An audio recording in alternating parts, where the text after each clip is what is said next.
여러분, 어제 월급날이었나요? 설레는 마음으로 뱅킹 앱을 켰는데 찍혀있는 숫자가 순식간에 앞자리부터 깎여나가는 그 기분, 저도 잘 압니다. 분명 내 이름으로 들어온 돈인데 통장에 잠시 머물렀다 떠나는 모습이 마치 환승역 같습니다. 카드사, 통신사, 보험사가 제 집인 양주를 서서 돈을 빼가는 광경을 보면 허탈함마저 밀려오죠. 문제는 이 현상이 단순히 기분 탓이 아니라 우리 삶을 옥죄는 실제적인 데이터로 증명되고 있다는 사실입니다. 2024년 가계금융복지조사 결과에 따르면 가구당 평균 부채는 이미 9,100만 원을 넘어섰습니다. 특히 소득에서 세금과 연금을 뺀 처분 가능 소득 중 무려 26% 이상이 원리금을 갚는 데 쓰이고 있습니다. 벌어들인 돈의 4분의 1이 손도 써보기 전에 사라지는 셈입니다. 청년층의 부채 증가율은 전 세대 중 가장 가파른 곡선을 그리며 삶의 기반을 흔들고 있습니다. 우리는 흔히 더 벌면 해결되겠지라고 믿습니다. 하지만 소득이 늘어나면 소비의 층위도 계단을 오르듯 함께 높아집니다. 구멍난 항아리에 물을 더 세게 붓는다고 한가리가 채워질까요? 물줄기가 굵어져도 밑바닥 균열을 방치하면 물이 차오르는 속도는 제자리 걸음일 뿐입니다. 물론 현재의 행복을 위한 소비가 무조건 나쁜 것은 아닙니다. 적절한 보상은 내일을 살아갈 에너지가 되기도 하죠. 다만 통제하지 못하는 자동 지출이 나의 소중한 미래를 야금야금 잠식하고 있지는 않은지 냉정하게 따져봐야 합니다. 매달 반복되는 이 통장 로그아웃은 당신의 의지가 부족해서 생기는 우연이 아닙니다. 우리도 모르는 사이 치밀하게 설계된 소비 시스템에 덫에 걸려 있는 것입니다. 이 굴레를 지금 끊어내지 못하면 10년 뒤에도 우리는 여전히 이번 달 카드값을 걱정하며 불안한 잠자리에 들 수밖에 없습니다. 오늘 당신의 통장을 허망하게 스쳐간 그 돈들이 사실은 당신의 경제적 자유를 살 수 있었던 소중한 티켓이었다는 사실을 이제는 뼈 아프게 직면해야 합니다. 진짜 무서운 건 통장의 장고가 아니라 우리에게 남은 시간입니다. 법적 정년은 60세라고 하지만 통계청 자료에 따르면 우리나라 근로자가 주된 직장에서 퇴직하는 평균 연령은 49.4세에 불과합니다. 30세에 취업한다 해도 실제로 목돈을 만질 수 있는 골든타임은 고작 20년 남짓이라는 뜻입니다. 이 짧은 기간 안에 노후 자금과 자녀 교육비, 주거 비용을 모두 해결해야 합니다. 인생이라는 마라톤에서 초반 5년, 10년을 소비의 늪에서 허우적대며 보내는 것은 단순히 돈을 쓰는 행위가 아니라 인생 후반전의 안락함을 미리 가불해서 써버리는 것과 같습니다. 경제학에는 복리의 마법이라는 개념이 있습니다. 초반에 쌓인 작은 자본이 시간이 흐를수록 눈덩이처럼 불어나는 원리입니다. 반대로 말하면 사회 초년생 시절의 100만 원은 20년 뒤에 1000만 원보다 훨씬 귀한 가치를 지닙니다. 자산 형성의 씨앗을 뿌려야 할 시기에 화려한 SNS 속의 삶을 쫓느라 씨앗을 모두 먹어치우고 있지는 않나요? 물론 젊은 날의 경험과 여행도 자산이 될 수 있습니다. 무조건적인 절약이 정답은 아닙니다. 하지만 준비되지 않은 상태에서 맞이하는 노후는 경험으로 채울 수 없는 가혹한 현실이 됩니다. 우리는 지금 시간의 유한함이라는 날카로운 진실 앞에 서 있습니다. 20대의 1만 원과 50대의 1만 원은 무게 자체가 다릅니다. 지금 당장 눈앞의 화려함에 눈이 멀어 자산이 자라날 시간을 통째로 삭제하고 있다면 당신은 스스로 미래의 목을 죄고 있는 셈입니다. 20년이라는 짧은 기회비용을 어떻게 활용하느냐에 따라 당신의 50대는 평온한 휴식이 될 수도 혹은 멈출 수 없는 노동의 굴레가 될 수도 있습니다. 시간은 결코 당신을 기다려주지 않습니다. 왜 우리는 번 돈보다 더 많은 것을 갈망하게 될까요? 그 해답은 내 손안의 스마트폰에 있습니다. 현재 우리나라 청년 고용률은 46%대에서 정체되어 있고 특별한 이유 없이 경제활동을 쉬고 있는 청년 인구는 40만 명을 넘어섰습니다.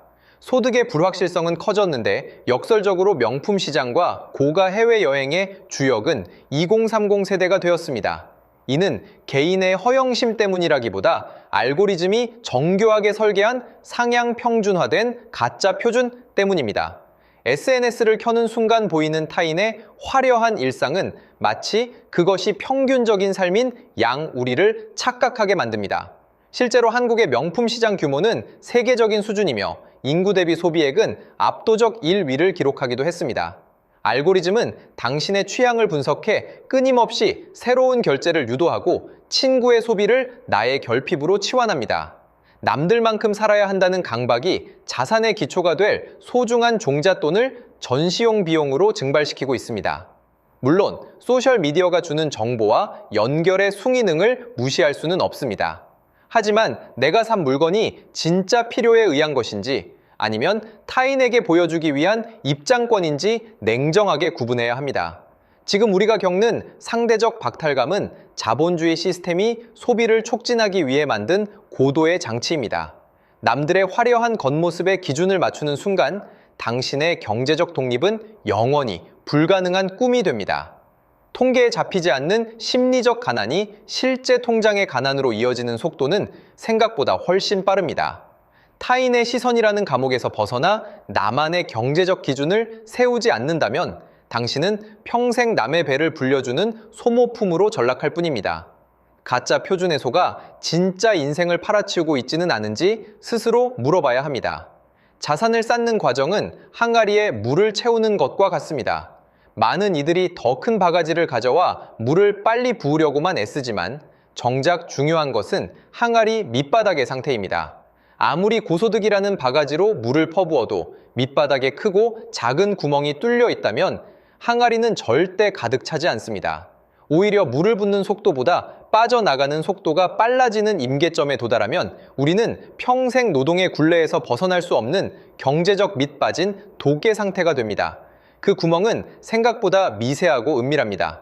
매달 무심코 결제되는 각종 구독료, 습관적인 배달 음식, 나를 위한 선물이라는 이름의 충동 지출이 바로 그 균열입니다. 하루 5,000원의 커피값이 한 달이면 15만 원, 1년이면 180만 원의 구멍이 됩니다. 이를 연 5% 수익률의 자산으로 환산하면 20년 뒤 당신은 수천만 원의 기회비용을 바닥에 버린 셈입니다. 물론 삶의 질을 결정하는 최소한의 소비는 반드시 필요합니다. 무조건적인 인색함은 오히려 삶을 피폐하게 만들죠. 하지만 내가 인지하지 못한 채 새어나가는 좀비 지출은 반드시 막아야 합니다. 지금 당신의 경제적 항아리는 어떻습니까? 혹시 위쪽만 바라보며 더 큰 소득만 갈구하고 있지는 않나요?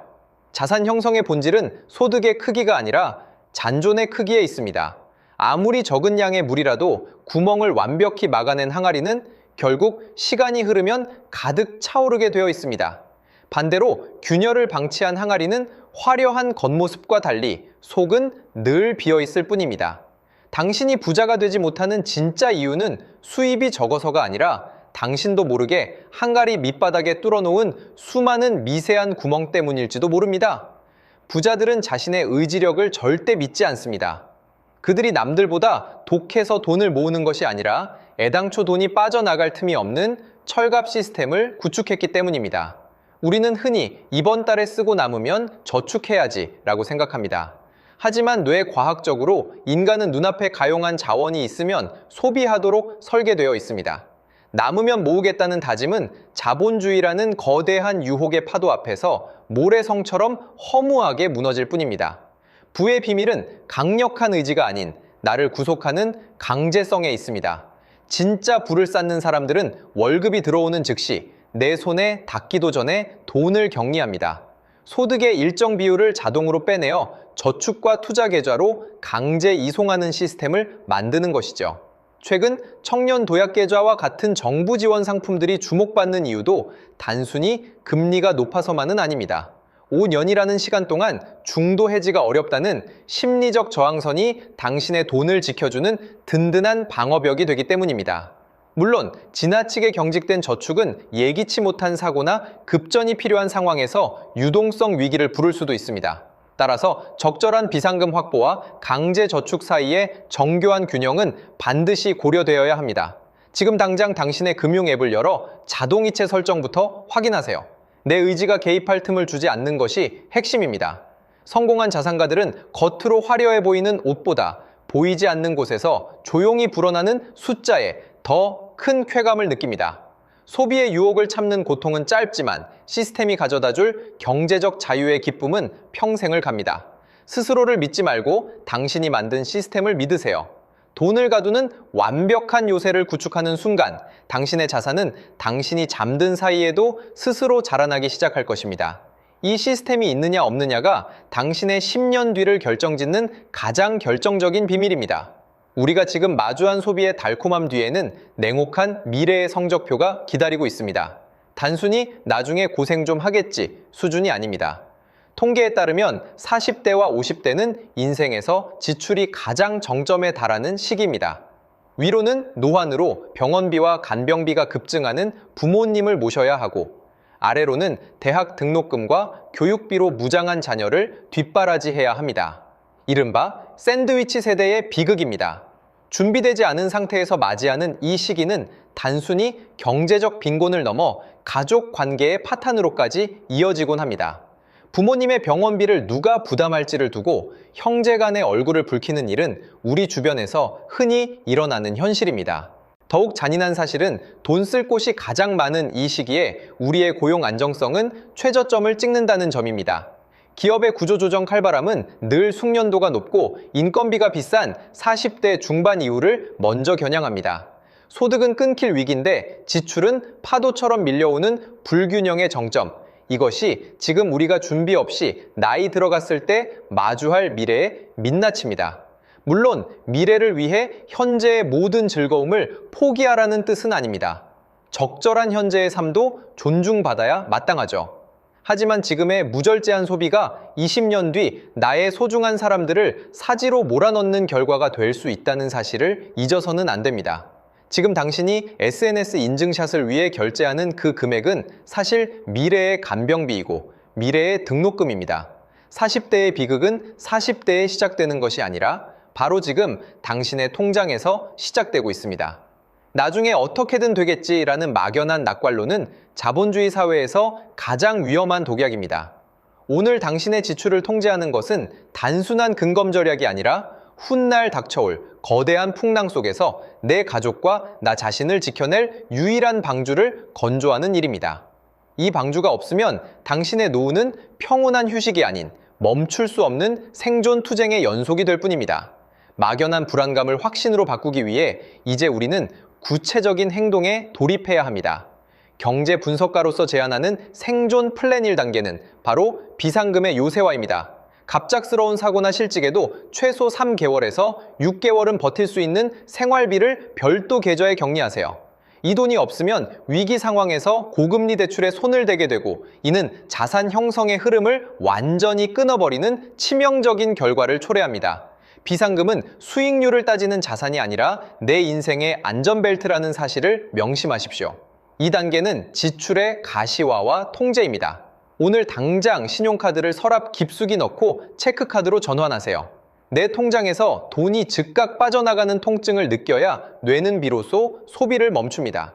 결제 직전 딱 이틀만 장바구니에 담아두고 기다려 보십시오. 놀랍게도 그중 80%는 이틀 뒤면 전혀 필요 없는 물건으로 변해 있을 것입니다. 물론 모든 소비를 차단하며 고행하라는 뜻은 아닙니다.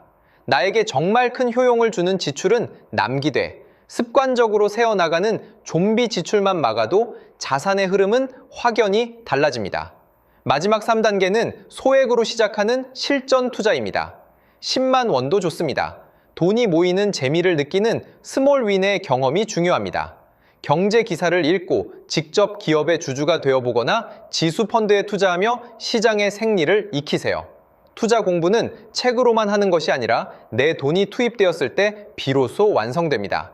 거창한 대박을 노리기보다 내 자산이 물가 상승률을 방어하며 스스로 일하게 만드는 감각을 익히는 것이 핵심입니다. 이 세 가지 단계가 결합될 때 당신의 통장은 비로소 가난의 정거장에서 부의 발전소로 변모하기 시작할 것입니다. 2026년 현재를 살아가는 당신에게 가장 시급한 과제는 오늘 당장의 선택을 바꾸는 것입니다. 자본주의라는 거대한 게임에서 시청자로 남을지 아니면 플레이어가 될지는 오늘 당신이 누른 자동이체 버튼 하나로 결정됩니다. 20대의 선택은 40대의 통장을 만들고 40대의 통장은 80대의 존엄을 결정합니다. 오늘 당신이 커피 한 잔을 참고 불필요한 구독 서비스를 해지하며 아낀 그 작은 금액은 20년 뒤 당신이 가장 절박한 순간에 가장 든든한 아군이 되어 돌아올 것입니다. 확실한 솔루션은 명확합니다. 첫째, 오늘 밤 당장 지난 3개월간의 지출 내역을 뽑아 안 써도 되었을 돈의 빨간 줄을 그으세요. 둘째, 그 금액만큼을 내일 아침 가장 먼저 저축 계좌로 자동이체 설정하십시오. 셋째, 남은 금액 안에서만 생활하는 강제 결핍의 환경을 스스로 구축하세요. 물론 이 과정이 처음에는 답답하고 고통스러울 수 있습니다. 하지만 통제되지 않는 자유는 결국 부채라는 감옥으로 당신을 인도할 뿐입니다. 진정한 자유는 스스로를 규율할 수 있는 사람에게만 허락되는 특권임을 잊지 마십시오. 이제 영상이 끝나면 바로 실행에 옮기세요. 지금 이 영상을 끄고 아무것도 바꾸지 않는다면 당신은 방금 18분의 시간을 또다시 소비한 것에 불과합니다. 하지만 단 10만 원이라도 자동이체를 시작한다면 오늘 이 시간은 당신의 인생이 경제적 독립을 향해 유턴한 역사적인 날로 기록될 것입니다. 당신의 통장이 더 이상 환승역이 아닌 부의 종착역이 되는 그날까지 제가 함께하겠습니다. 이 정보가 당신의 미래를 바꾸는 작은 씨앗이 되었다면 구독과 좋아요로 응원해주세요. 더 날카롭고 깊이 있는 분석으로 돌아오겠습니다. 감사합니다.